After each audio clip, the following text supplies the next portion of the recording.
Bismillahirrahmanirrahim. Assalamualaikum warahmatullahi wabarakatuh.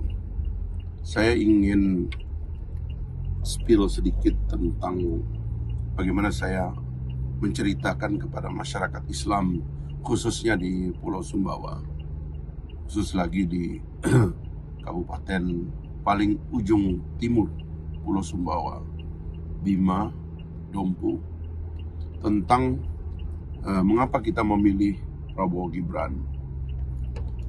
Saya ceritakan ulang tentang bagaimana terbentuknya koalisi Prabowo Jokowi setelah terjadi perpecahan di dua pemilu sebelumnya. Dan alhamdulillah ideologi Partai Gelora dalam hal ini adalah ideologi yang menyatukan, bukan ideologi memecah. Kita sendiri, umat Islam ini disebutkan di dalam Al-Quran sebagai umat pertengahan, umat yang menjadi saksi karena berada di tengah. Dalam Al-Quran dikatakan, وَكَذَلِكَ جَعَلْنَاكُمْ أُمَّةً وَسَطًا لِتَكُونُوا شُهَدَاءَ عَلَى النَّاسِ وَيَكُونَ الرَّسُولُ عَلَيْكُمْ شَهِيدًا. Kalian adalah umat pertengahan karena kalian akan menjadi saksi bagi manusia. Dan pada saat yang bersamaan, Rasul akan menjadi saksi atas kalian. Orang yang bisa menjadi saksi itu adalah orang yang berada di pertengahan, yang tidak ekstrim. Karena itulah di mana umat Islam itu berada, dia selalu menyatukan, dia selalu berada di tengah. Dia selalu menggabungkan hal-hal yang dipertengkarkan. Dia selalu ingin menjadi yang menyatukan. Nah, makanya di dalam pemilu ini Partai Gelora berinisiatif menyatukan apa yang selama ini berpecah dan bertengkar. Itulah esensi dari rekonsiliasi Pak Prabowo dan Pak Jokowi. Ya. Ini adalah dua tokoh besar, orang hebat dua-duanya, yang selama ini oleh politik dibuat bertengkar. Sekarang kita bikin dia bersatu, dan efek dari persatuan mereka itu luar biasa.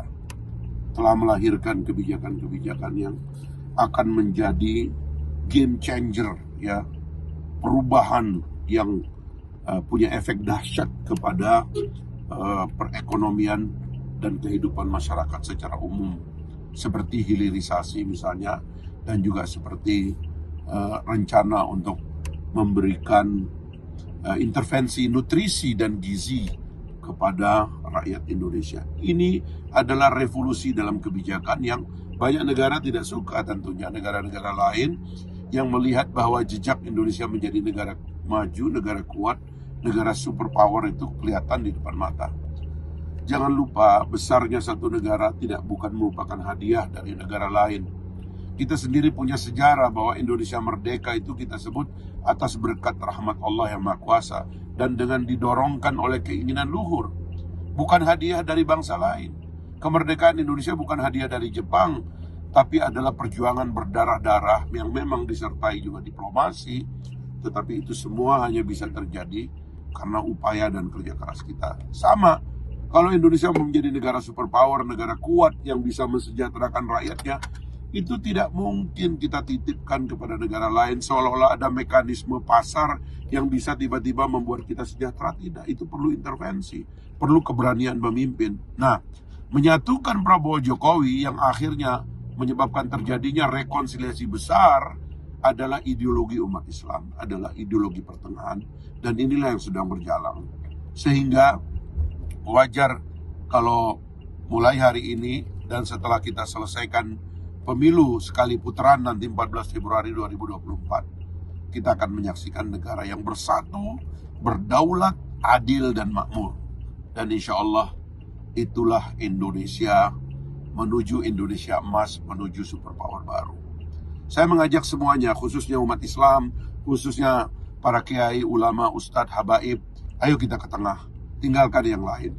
Yang lain adalah kepingan-kepingan kemarahan dan kepingan-kepingan kekecewaan. Tidak wajar kita berpolitik dan mengambil keputusan tentang pemimpin karena marah dan kecewa. Mari kita gunakan akal kita, siapapun kalian, bahwa insya Allah ini adalah momen bagi sejarah bangsa, sejarah umat, kita akan memimpin dunia ini. Terima kasih. Assalamualaikum warahmatullahi wabarakatuh.